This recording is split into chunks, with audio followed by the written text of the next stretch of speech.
आज किसान आंदोलन अपने 100 दिन समाप्त कर चुका है।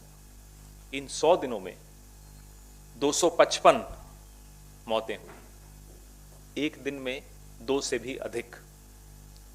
आप में से किसी ने मोदी जी के मुंह से, किसी मंत्री के मुंह से कोई संवेदना का एक शब्द भी अगर सुना हो तो हम सबको स्मरण करा दीजिए, हमने नहीं सुना, किसानों ने नहीं सुना। उनका अपमान किया गया, ताने कसे गए, उनके आंसुओं तक की हंसी उड़ाई गई। लेकिन इतने किसान बारिश, ओले, सर्दी और अब गर्मी झेलते हुए वहां बैठे हैं, दिल्ली के चारों तरफ बॉर्डर्स पे बैठे हैं, लेकिन सरकार के उस फोन की प्रतीक्षा कर रहे हैं जिस फोन का वादा प्रधानमंत्री जी ने स्वयं किया था। आज तक वो फोन नहीं गया। मीडिया पर क्या दबाव है ये तो अब हम बखूबी जान चुके हैं पिछले कुछ दिनों में, कि जो मीडिया देख रहा है वह अब दिखा पाने की भी स्थिति में नहीं है। सबको मालूम है क्या हो रहा है, आंदोलन दिन प्रतिदिन बढ़ रहा है, लेकिन खबरों से आंदोलन गायब है। बार बार किसान आंदोलन को बदनाम करने के प्रयास किए गए, वो आप सबने सुने, देखे, महसूस किए। तमाम षड्यंत्र रचे गए। भाजपा नेताओं की वो टिप्पणियां आप सबने सुनी, बार बार उनको दोहराना ठीक नहीं रहेगा। विमर्श के दायरे से कैसे किसानों को, उनके आंदोलन को निकाल बाहर किया जाए, उसके लिए तमाम षड्यंत्र रचे गए, हर हथकंडा अपनाया गया। उन हथकंडों के लिए सरकार जानी जाती है। मध्यम वर्ग का ध्यान व समर्थन किसान आंदोलन की तरफ नहीं जा पाता, जाहिर सी बात है, क्योंकि सरकार ने हमें और आपको व्यस्त रखने का तमाम इंतजाम कर रखा है। जब हम और आप अपनी ही उधेड़-बुन में लगे रहेंगे तो हम किसी और की सुध कैसे लेंगे? यह बात सरकार बहुत अच्छी तरह समझती है। इसलिए आज अगर समाज का एक बहुत महत्वपूर्ण वर्ग, किसानों का वर्ग, अगर 100 दिन से आंदोलन कर रहा है तो हमें उसका समर्थन इसलिए भी करना चाहिए कि वो काम कर रहे हैं जो हम और आप जिस आपाधापी में जी रहे हैं हम नहीं कर पाते।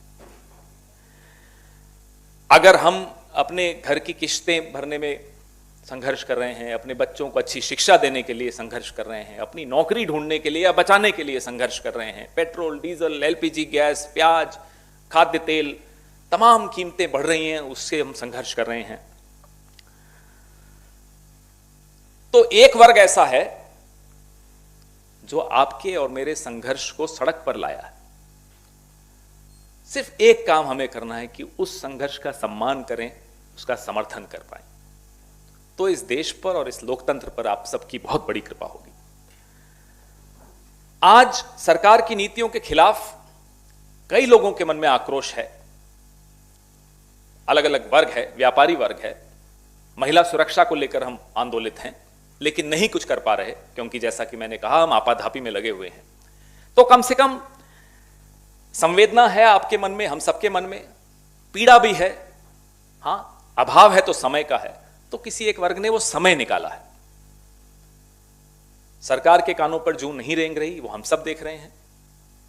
वो टिकरी बॉर्डर हो, सिंघू बॉर्डर हो, गाजीपुर हो, शाहजहांपुर हो, सब जगह एक वर्ग बैठा है, अडिग है, संघर्ष कर रहा है। उसको कोई फर्क नहीं पड़ रहा उसके खिलाफ क्या षड्यंत्र रचे जा रहे हैं, कैसे उसका अपमान करने की चेष्टा की जा रही है, वो फिर भी वहीं डटा हुआ है। देश उनके साथ भले चुप है लेकिन खड़ा है। आज काला दिन किसानों ने आह्वान किया है। ये एक काला अध्याय है हमारे लोकतंत्र के इतिहास में। आंदोलन पहले भी बहुत हुए, हर सरकार में हुए। जब राजीव गांधी जी की सरकार थी, बोट क्लब पर किसान जमा हो गए थे, लाखों किसान थे। इंदिरा जी की पुण्यतिथि में बहुत बड़ा कार्यक्रम यहीं होना था बोट क्लब पे। राजीव जी ने वो कार्यक्रम का स्थान बदला, किसानों को नहीं हटाया। सरकारें ऐसे चलती हैं। तो उम्मीद सरकार से तो नहीं है, उम्मीद आप सबसे है, उम्मीद इस पूरे देश से इस किसान को है कि और कुछ करें या ना करें, अपना समर्थन इन किसानों को जरूर दें। भले आप बोलने में सक्षम नहीं हैं, सड़क पर आने में सक्षम नहीं हैं, एक साइलेंट, एक मौन समर्थन भी अगर आप देंगे तो इस देश का बहुत बहुत भला होगा। Today is the 100th day of the farm protests.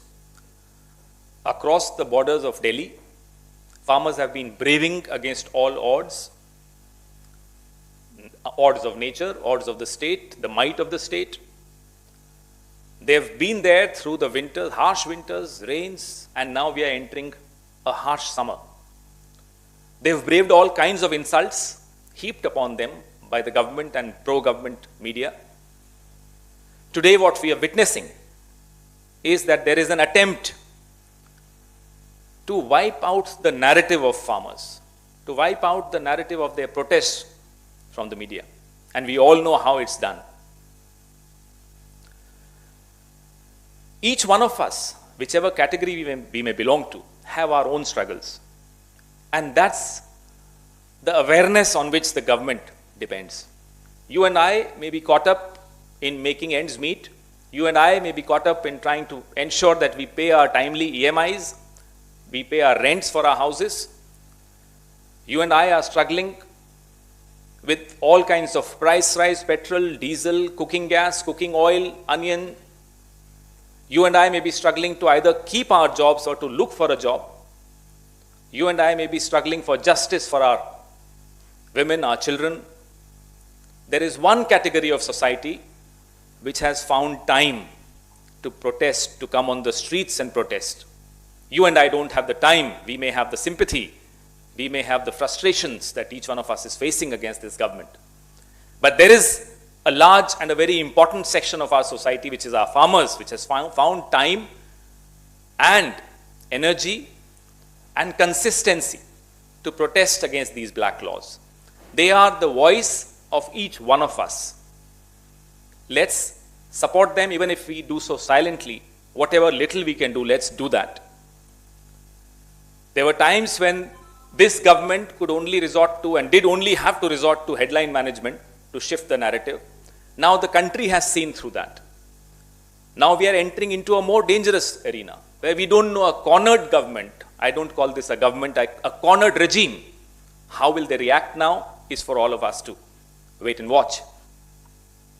But the farmers have called this day as a black day. We think this is a black chapter in our democracy where peaceful protests, everything was done to disrupt these peaceful protests. They were demonized. All kinds of conspiracies were hatched against these farmers, but they stayed on. I remember in 1988, we were children of course, there was a huge farmers movement at Boat Club. Rajiv ji was the Prime Minister, and there was a big event supposed to have been taken place at Boat Club in the memory of Indira ji. Rajiv Gandhi ji's government shifted the venue of that event out of respect for the protesting farmers. We did not resort to removing them, demonizing them, linking them with foreign powers. We did not do any such thing. That's how governments should behave in a democracy. Your questions, and please ensure that we focus our questions on this issue.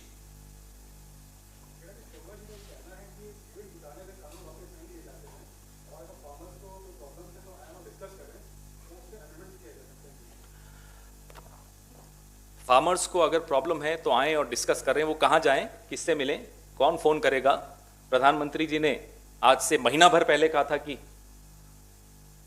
He is a phone call away. वो phone number अभी तक तो किसी किसान नेता को नहीं मिला। और भीड़ की जहां तक बात है, तो जब वो भीड़ वोट देती है तो वो भीड़ महत्वपूर्ण हो जाती है। जब वो भीड़ आपकी किसी नीति के खिलाफ सड़क पर आती है तो आप कहते हैं भीड़ तंत्र नहीं चलेगा। ये दोहरे मापदंड भी नहीं चलेंगे।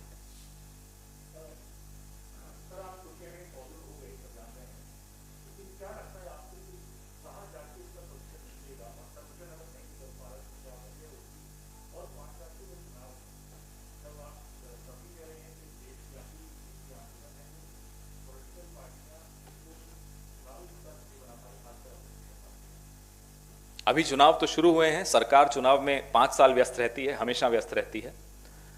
किसान आंदोलन हर जगह एक मुद्दा है।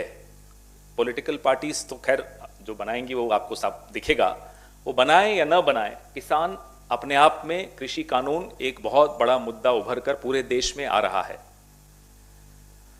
100 दिन हुए हैं, सिविल सोसाइटी हो, पॉलिटिकल पार्टीज हो, तमाम लोगों ने अपनी आवाज इस आंदोलन में जोड़ने का प्रयास किया है और करते रहेंगे।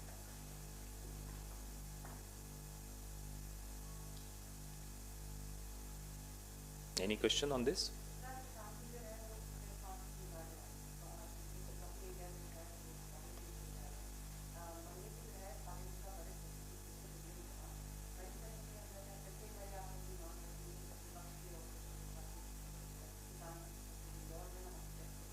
हम ये बार बार प्रयास करते रहेंगे कि सरकार संजीदगी से इस मुद्दे को वापस से ले, और जो किसानों की मांग है कि इन तीनों काले कानूनों को वापस लिया जाए और तत्पश्चात किसानों से चर्चा विमर्श करने के बाद जो नया आप लाना चाहते हैं वो लाइए, यह बात हम बार बार दोहराएंगे हर मंच से।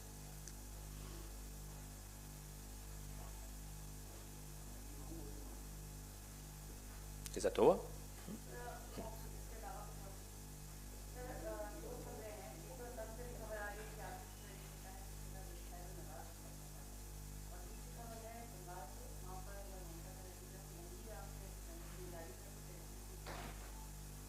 पहली खबर तो मैंने अभी कुछ ऐसा सुना नहीं, तो मैं इस पे क्या टिप्पणी करूं। दूसरी खबर हम सबने सुनी है, कोई भी नेता किसी भी सीट से लड़ना चाहे उसमें किसी और विपक्षी दल को या किसी दल को टिप्पणी नहीं करनी चाहिए।